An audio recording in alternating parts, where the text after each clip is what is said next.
प्रयागराज में होगी यूपी के विकास की बात। विकसित यूपी बैठक प्रयागराज जल्द आ रहा है।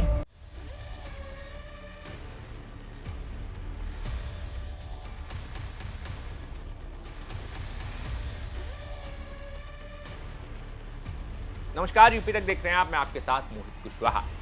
दरअसल मेरठ में ललिता गौतम हत्याकांड के बाद विरोध के दौरान हुई हिंसा में तमाम लोगों पर केस दर्ज किए गए थे और इन केस दर्ज में 2 ऐसे नाम थे जिसमें दिग्विजय भाटी और मोहित जाटव, ये 2 वो नाम थे जो कि बीते 19 तारीख को एसएसपी मेरठ से मिलने के लिए गए थे।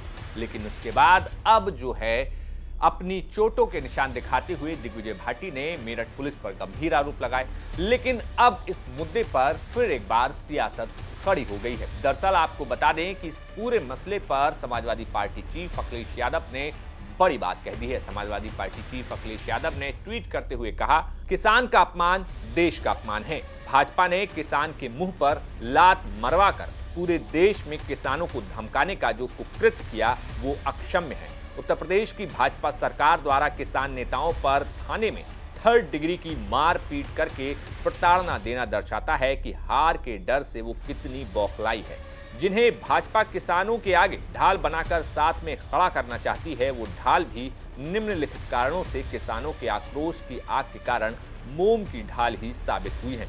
जो भाजपा सरकार कुछ लोगों के हाथ में खेती किसानी भंडारण विदेशी बीज खाद पैदावार का व्यापार विपणन देने के लिए विदेशियों से डील करती है, एमएसपी के लिए तैयार नहीं होती है, खरीद के लिए मुकर जाती है, खाद की अंतहीन लाइन में किसानों को लगाती है, भूमि अधिग्रहण व 3 काले कानून लाकर किसानों का सब कुछ हड़प लेना चाहती है, किसान आंदोलन में 700 से ज्यादा किसानों की शहादत पर चुप रहती है, किसानों की आत्महत्याओं पर शोक तक प्रकट नहीं करती, किसानों की गाड़ी चढ़ाकर मारने वाले अपने लोगों को क्लीन चिट देती है। उस भाजपा सरकार से इससे अधिक उम्मीद क्या की जा सकती है कि वो किसानों के हित के नाम पर उनके तथाकथित हितैषियों से समझौता करके अपनी स्वार्थ सिद्धि में लगी रहकर किसान नेताओं को 3rd डिग्री देगी और कुछ नहीं।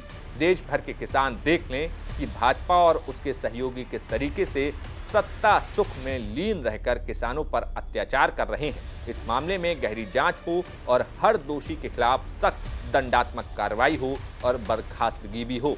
घोर निंदनीय। किसान कहे आज नहीं चाहिए भाजपा।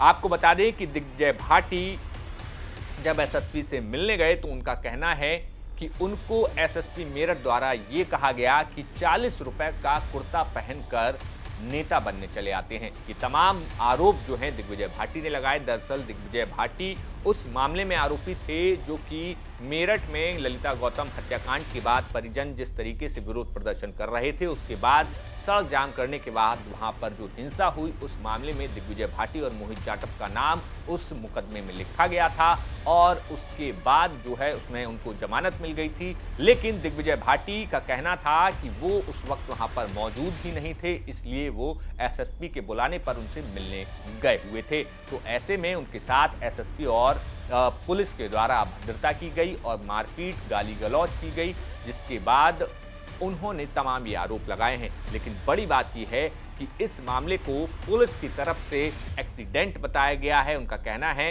कि दिग्विजय भाटी का एक्सीडेंट हुआ, जिसका उन्होंने शिकायत पुलिस में भी दर्ज कराई कि उनका एक्सीडेंट हुआ था। तो इस पूरे मसले पर अब जो है कहीं ना कहीं सियासत भी तेज हो गई है। मेरठ में तमाम विपक्षी पार्टियों के द्वारा इस मुद्दे को लगातार उठाया जा रहा है। तो वहीं बीते दिन उत्तर प्रदेश में तमाम जिलों के एसएसपीओं के ट्रांसफर के लिस्ट में मेरठ के एसएसपी अविनाश पांडे का नाम भी शामिल रहा और उनका ट्रांसफर मेरठ से अब हो चुका है। तो ऐसे में इस पूरी घटना पर जहां सवाल एसएसपी मेरठ अविनाश पांडे पर खड़े हो रहे हैं, तो वहीं गंभीर आरोप जो है पुलिस व्यवस्था पर विपक्ष जो है लगा रहा है। ऐसे में इस पर और क्या कुछ सियासत होती है हम आपको बताएंगे।